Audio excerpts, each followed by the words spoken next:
братья и сестры.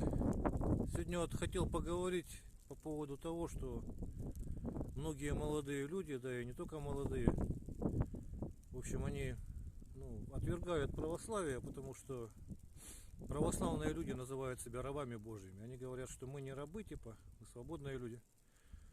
Но это иллюзия, на самом деле это не так, потому что людей сейчас нет свободных, сейчас все рабы своего имущества, потому что не может человек свободно своей жизнью распоряжаться, он должен за имуществом своим обеспечивать его, как это называется, в общем, обслуживать свое имущество, короче, это тоже стоит денег и времени, силы на это тратят. Рабы своих вредных привычек, потому что не могут, рабы навязанных желаний. По телевизору что вот рекламируют, какая жизнь должна быть, красивая картинка, типа все такое. И люди к этому хотят и делают безрассудные вещи, бывает, за счет этого. Ну а раб Божий, это кто такой? Это тот, кто исполняет волю Божью. А воля Божья в Библии написана. То есть первые две заповеди — это возлюби Бога своего превыше всего на свете. Вторая заповедь — возлюби ближнего как своего самого себя. И то есть жить как Христос своей жизнью показывал. А он ничего не имел, был от всего свободен. То есть он христианин настоящий, я считаю, он легко расстается со своим имуществом, не стреляется, как вот многие были люди такое время, когда дефолт помнит, может,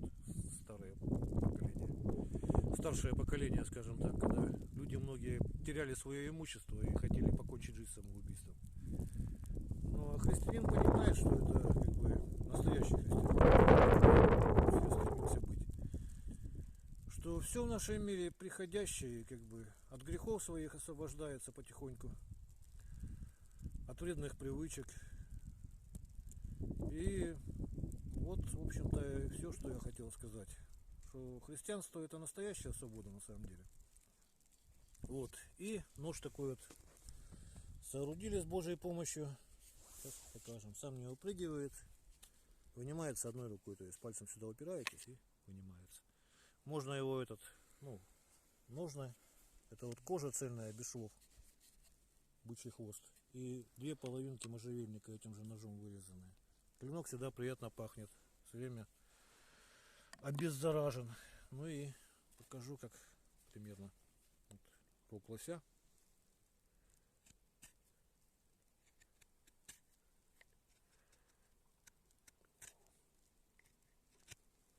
По всей длине покажем.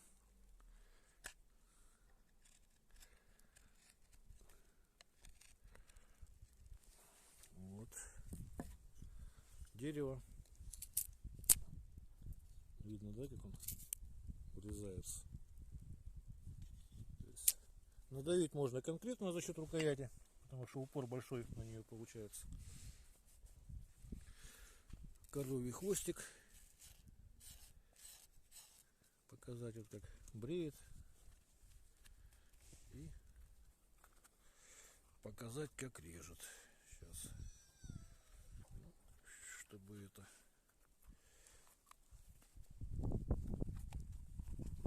Сформулируем так подвес, короче, попробуем его отрезать просто.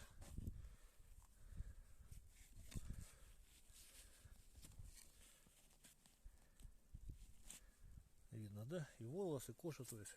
Ах ты, порвался. Ну тогда придется.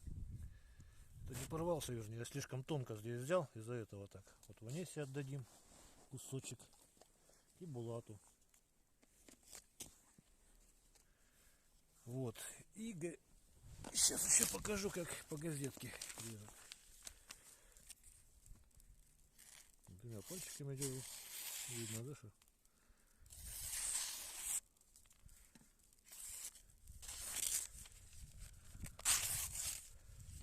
Примерно как-то так. В общем, всего доброго. До свидания.